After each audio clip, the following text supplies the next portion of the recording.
Caleb l'avait entendu pour la première fois il y a une semaine. Un grondement profond, vibrant, lointain mais constant, comme le râle de quelque chose de trop grand pour bouger si tard dans la nuit. Il vivait seul, au 3e étage, surplombant la gare abandonnée derrière son appartement. Les rails rouillaient depuis des années. Aucun horaire. Aucun passager. Aucune raison pour qu'un train soit là. Et pourtant, à 3 heures si précises, il arriva. La première fois, il crut rêver. La deuxième, il écarta légèrement les stores. Un train était là, à quai. Ancien, mais impeccablement poli, ses fenêtres sombres comme des abysses. Pas de vapeur. Pas de bruit de moteur. Juste le son de quelque chose. Qui attendait. La 3e nuit, il remarqua les passagers. Des rangées entières, assis rigidement, le visage pâle et inexpressif, fixant droit devant eux. Leurs mains posées sur leurs genoux, doigts légèrement recroquevillés, comme si on les avait placés ainsi. Aucun ne bougeait. Aucun ne clignait des yeux. Et pourtant, chaque nuit, lorsque le train arrivait, il le sentait. Il l'attendait. La curiosité est une chose étrange. La 7e nuit, il céda. 3h05. Il était déjà à la fenêtre, regardant les phares percer le brouillard. Le métal gémit lorsque le train s'arrêta. Les portes coulissèrent dans un chuchotement doux. Une invitation. Il attrapa son téléphone et ses clés au cas où. L'air glacial l'enveloppa alors qu'il descendait les marches fissurées menant au quai désert.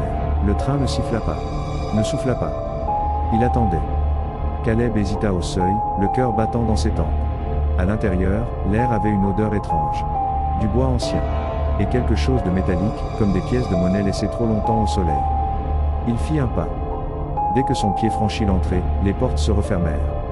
Son téléphone vibra. Il baissa les yeux. « Vous êtes arrivé. » Son estomac se noua. « Qu'est-ce que ça veut dire ?» murmura-t-il. Puis, lentement, il releva les yeux. Le dernier arrêt. Les passagers avaient changé. Ils ne regardaient plus devant eux. Ils le regardaient lui. Leur tête s'était tordue de manière anormale dans sa direction. Leurs yeux écarquillés, figés, profondément ancrés dans les siens. Leur bouche entr'ouverte, comme si un mot était resté coincé entre leurs lèvres. L'air était épais. Faux. Comme si l'espace entre les sièges rétrécissait, l'aspirant vers eux. Une main frôla son épaule. Il se retourna d'un bond, haletant mais il n'y avait rien derrière lui. Juste des rangées et des rangées de passagers silencieux. Le train tressaillit et avança. Par la fenêtre, il vit son appartement, sa fenêtre du 3e étage encore ouverte, la lumière de sa lampe de chevet encore allumée. Il était là. Il pouvait voir son propre reflet dans la vitre, ses yeux écarquillés de terreur.